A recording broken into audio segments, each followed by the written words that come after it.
Now we're bringing you an exclusive interview. He runs the biggest organization in the world with an annual budget of more than $500 billion. And right now, Defense Secretary Robert Gates is with our own Peter Cook live in Fort Worth, Texas. Peter?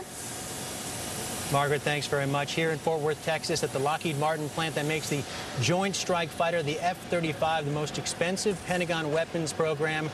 This is a program, of course, very important to the future of the U.S. military. And, Mr. Secretary, thank you for joining us to talk about defense spending, other issues as well. We appreciate it very much. Happy to be here. I want to get to Afghanistan, Iraq, some of those areas, but I do want to start with the defense budget and the future for the defense budget. You have made a very public push to try and overhaul how the Defense Department does business going forward. You spent about $600 billion last year in the United States on defense spending, by some estimates more than all the other nations of the world combined. Are American taxpayers getting their money's worth? I think for the most part they are. They certainly are getting more than their money's worth when it comes to our men and women in uniform and the performance that they turn in. And I think the key, as we look ahead, beginning with this kind of effort, is how do we deliver weapon systems and equipment to those men and women in uniform to be able to deal with today's threats as well as future threats, and do so in a way that that the nation can afford, and where we can afford to buy as many of these things as we need. We need to get past an era where the platforms become so expensive that we can only buy a small number of them. For example, the B-2 bomber is almost $2 billion a piece, and so we built 19 of them. We were going to build 32 DDG-1000 destroyers. We're now going to build 3. That's no way to spend the public's money, and it also doesn't help our military capabilities. So the key is getting control of this acquisition process, making sure that programs are executed according to the budgets that have been established for them and on the timelines established. Other secretaries of defense have tried to make changes like this in the past. You've talked about perhaps who's to blame for the current situation, and there's plenty of blame to go around. Congress, depending on itself, defense contractors? Absolutely. I mean, everybody has had a piece of this action. And I think that what matters now is that in a time of economic stringency, there is I think, a consensus on the part of people in the Department of Defense, people in Congress, and in the executive branch with the President's leadership to try and address some of these acquisition issues that have built up cumulatively over a large number of years. All right, some of your high-profile programs within the Defense Department, your latest budget does call for some significant cuts and curtailments. You also are boosting your commitment to other programs. One of them is the plane behind you, the F-35. Close to $300 billion projected over the life of this contract going forward. Tell me why this plane at roughly $85 million apiece makes sense for American taxpayers going forward, and it makes sense for the military. Well, I think one of the basic things that makes sense is its capabilities. It has extraordinary capabilities as a weapons platform. Another thing that makes sense is that we are developing a fundamental airplane that will be shared by all 3 services.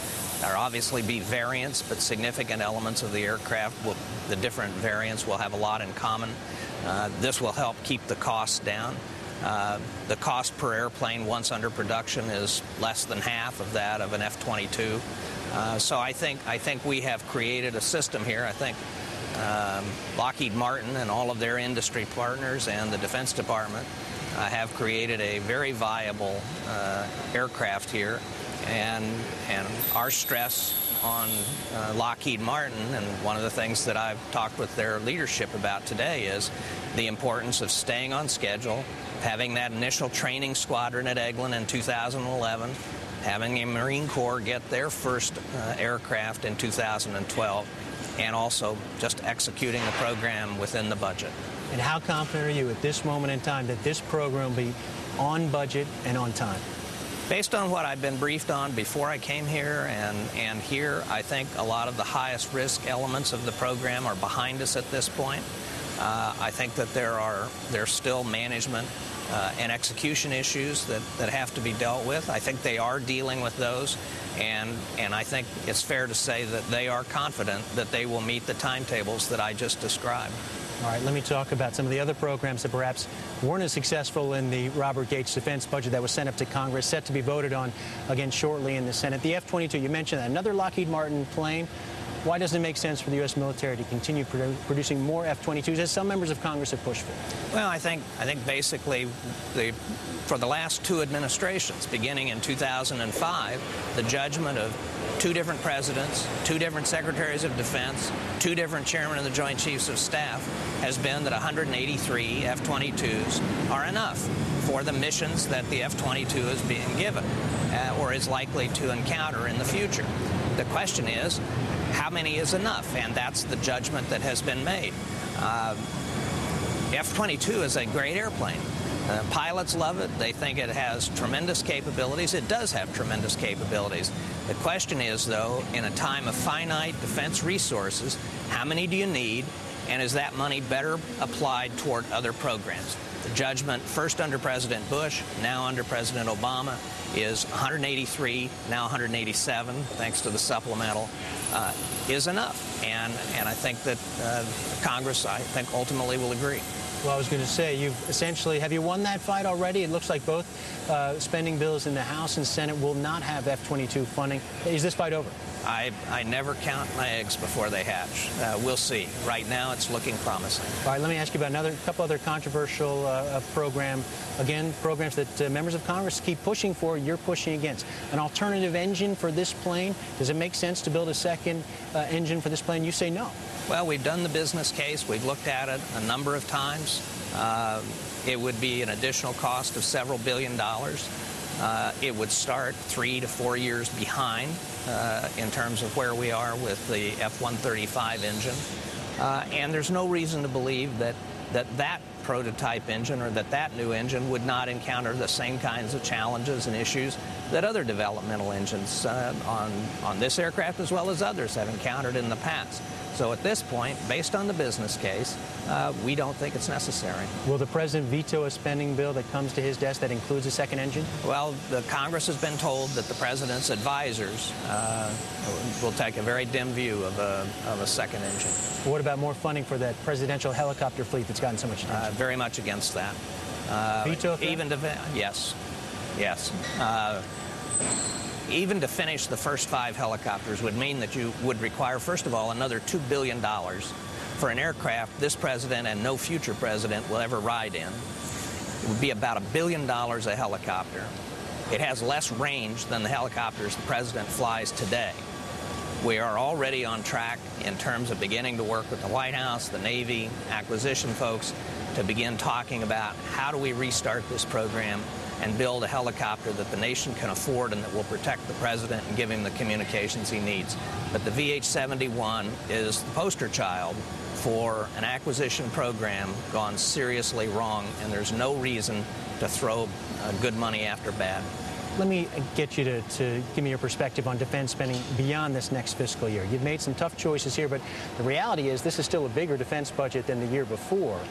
What about the out years? We see a deficit right now, $1.5 trillion next year, expected to grow as well. Do you expect this president to come to you and say, Robert Gates, I need you to cut defense spending in the future? Well, you know, we've done this before. We've been down this road. We did it in the early 1990s. We did it probably 4 or 5 times in the 20th century. And the result with significant cuts in defense is that you always end up having to go back up because the world hasn't changed. The threats out there haven't changed. If anything, it's gotten more complex and more dangerous.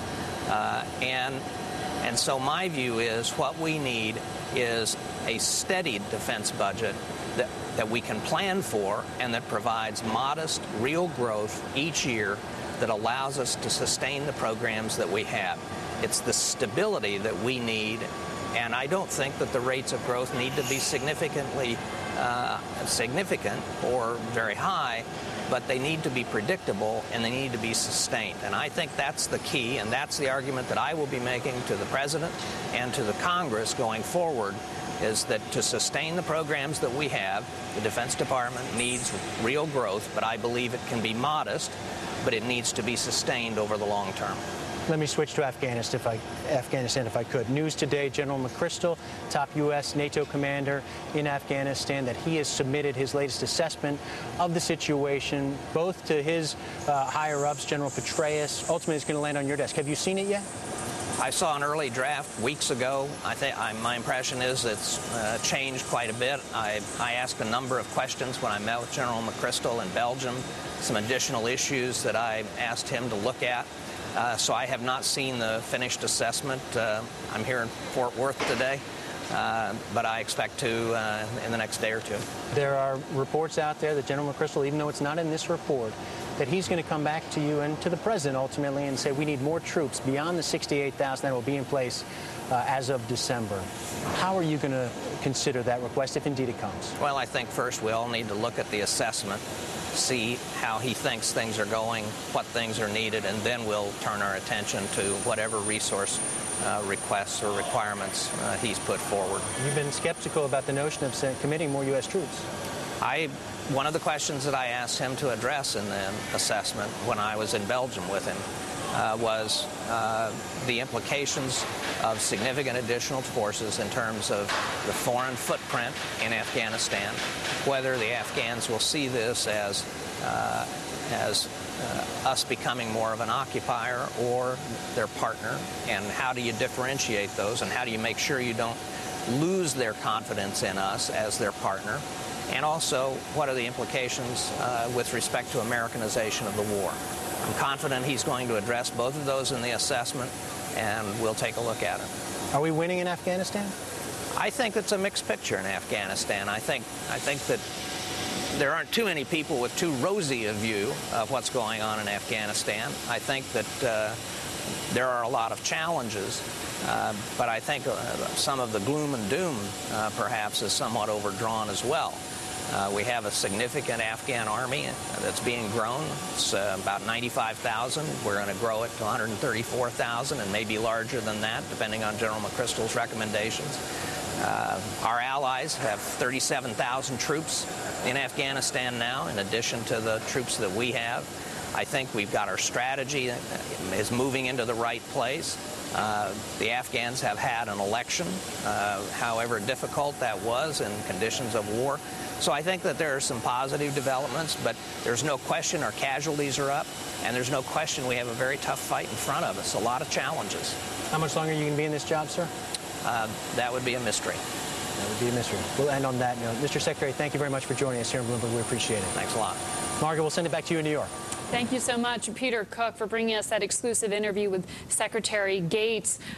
Let's check the markets and the defense stocks who have been reacting to the Secretary's comments. You see pressure really throughout the sector. Boeing down nearly 2 3/4%. Peter Cook, with the Defense Secretary, asked him many questions about, among other things, the defense budget, which Gates said we should have a steady defense budget. He said their outlook for the presidential helicopter fleet, not good there. The cost would be $1 billion a helicopter, but he did say that Lockheed Martin and their partners created a viable plane when they created the F-35. So you're seeing the Defense Secretary's comments impacting the defense